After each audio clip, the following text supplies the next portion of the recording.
السلام علیکم دوستو، پہلی بار آپ سب کے درمیان حاضری ہوئی ہے۔ دوستو، ہر بچے کی خواہش ہوتی ہے کہ میں جب جلدی سے بڑا ہو جاؤں، اور وہ جب بڑا ہو جاتا ہے تو اسے اپنا بچپنا یاد آتا ہے، لڑکپن یاد آتا ہے۔ میں اکثر کسی مشاعرے میں جاتا تھا اور تو ایک شعر پڑھا کرتا تھا، کیونکہ تب میں چھوٹا ہوا کرتا تھا، تو میں ایک شعر پڑھا کرتا تھا کہ شعر پڑھتا ہوں میں حوصلہ دیجئے، شعر پڑھتا ہوں میں حوصلہ دیجئے، خامیاں ہو تو مجھ کو بتا دیجئے، شعر اچھا لگے یا نہ لگے آپ کو، میں ہوں بچہ مجھے بس دعا دیجئے۔ تو یہ شعر میں اکثر پڑھا کرتا تھا۔ تو وقت کی رفتار کے ساتھ جیسے میں تھوڑا سا بڑا ہوا، اللہ نے تھوڑی سی سمجھ دی، تو میں نے ایک شعر یوں لکھا کہ بڑا ساتر سوداگر ہے یہ وقت بھی، بڑا ساتر سوداگر ہے یہ وقت بھی، جوانی کا لالچ دے کر بچپنا لے گیا، جوانی کا لالچ دے کر بچپنا لے گیا۔ آئیے بنا کسی تمہید کے 4 مصروں سے میں اپنے شعری سفر کا آغاز کرتا ہوں۔ دوستو، بالکل نئے انداز میں پڑھنے کی کوشش کرتا ہوں، پڑھتا ہوں، سنیے گا۔ سچ ہے کہ اس انعام کے قابل نہیں تھا میں، سچ ہے کہ اس انعام کے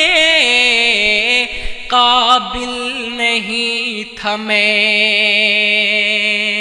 آسانی سے ہار جائے وہ دل نہیں تھا میں،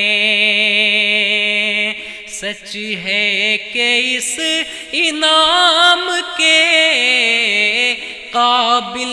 نہیں تھا میں، آسانی سے ہار جائے وہ دل نہیں تھا میں، آیا تھا عزم لے کر میں بزم میں تیری،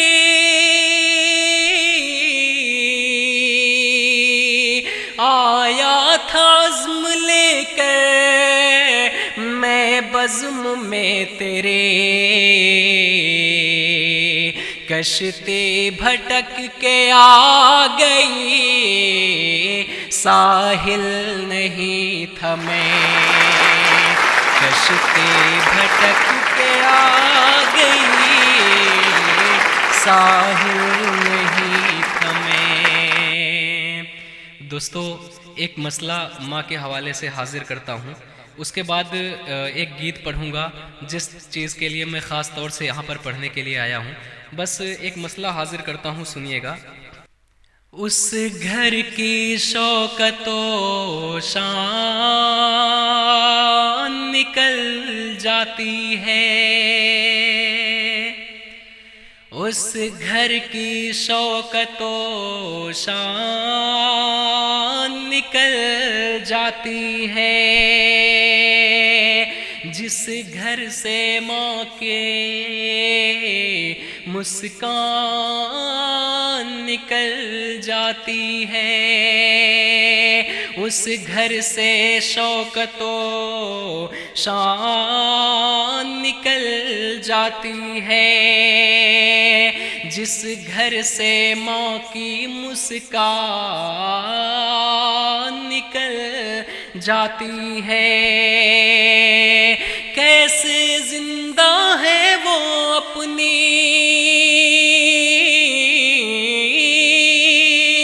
کیسے زندہ ہے وہ اپنی ماں کو آشرم پہنچا کر، پل بھر دور ہو ماں تو میری جان نکل جاتی ہے،